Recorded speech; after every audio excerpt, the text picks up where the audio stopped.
Bom, vamos falar aqui de temperatura e calor. Temperatura nós já falamos anteriormente. Temperatura média de agitação das partículas, ou seja, energia cinética das partículas. Partículas são essas, átomos ou moléculas.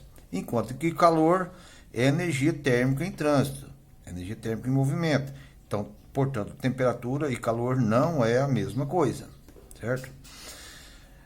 O calor, ele, quando é aplicado a um corpo, lembrando que corpo na física não é somente corpo humano, o corpo de um animal qualquer, qualquer objeto a gente vai chamar aqui de corpo. Então o calor, quando é aplicado a um corpo e esse corpo varia a sua temperatura, o calor recebe o nome de calor sensível. Portanto, calor sensível provoca a variação de temperatura do corpo. Por exemplo, se o corpo recebe calor, ele aumenta a sua temperatura. Se ele perde calor, ele diminui a sua temperatura. E calor latente é quando ele provoca a mudança de estado da matéria, do corpo. Exemplo, passa do estado sólido para o estado líquido, do líquido para o gasoso. Neste caso, quando está ocorrendo a mudança de estado, de um estado para outro, essa matéria, esse corpo, permanece com a mesma temperatura. Ele não muda a temperatura. Aí é o calor latente. Bom, para usar esse calor latente aqui, calcular essa quantidade de calor latente ou calor sensível, usamos as expressões Q é igual a M vezes C vezes delta θ, ou Q é igual a MC vezes delta T. Por que delta θ ou delta T? Delta T e delta θ é a mesma coisa, é variação de temperatura. Só que delta T é muito utilizado para medir o tempo na física. E aqui nós estamos medindo a temperatura. Então, só para diferenciar, a gente coloca delta θ, mas é a mesma coisa. Tá?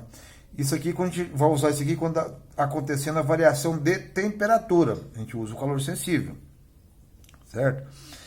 E Q é igual a M vezes L é a mudança de estado. A matéria está passando de um estado para o outro. A gente usa calor latente. Você vê que aqui a temperatura nem entra, porque o corpo, a matéria não está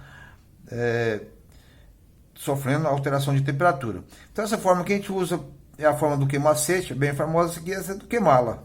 Queimacete, queimala ou queimole, você quer. Ou queimaceta, delta T, né? Beleza. O que significa essas letrinhas que estão aqui? O Q é a quantidade de calor. Unidade de medida que a gente vai utilizar aqui é caloria. Lembrando que no SI é joule. E que uma caloria é igual a 4,186 joules. Ou uma caloria a gente arredonda geralmente para 4,2 ou mesmo 4,18 joules. Só que isso aqui a gente não vai usar. Porque a unidade mais utilizada nesses casos aqui é caloria. Tá?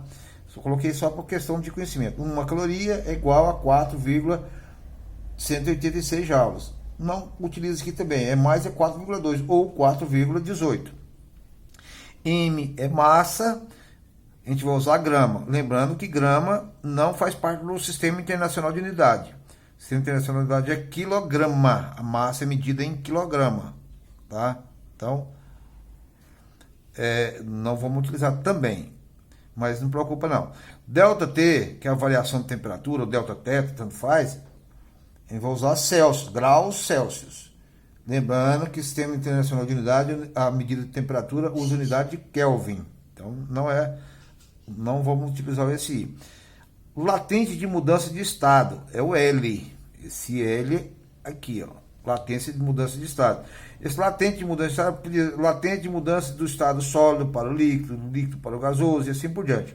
Unidade de medida também é caloria por grama. Se fosse no SI, seria joule por quilograma.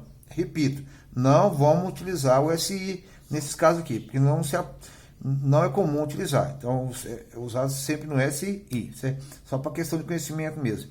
E C é o calor específico. Calor específico de cada matéria. Cada matéria sempre tem os calores específicos. Por exemplo, o calor específico do gelo é 0,5, da água é 1. Tá? E aí, é isso aí. Então, no próximo vídeo a gente vai ver como que aplica essas expressões aqui.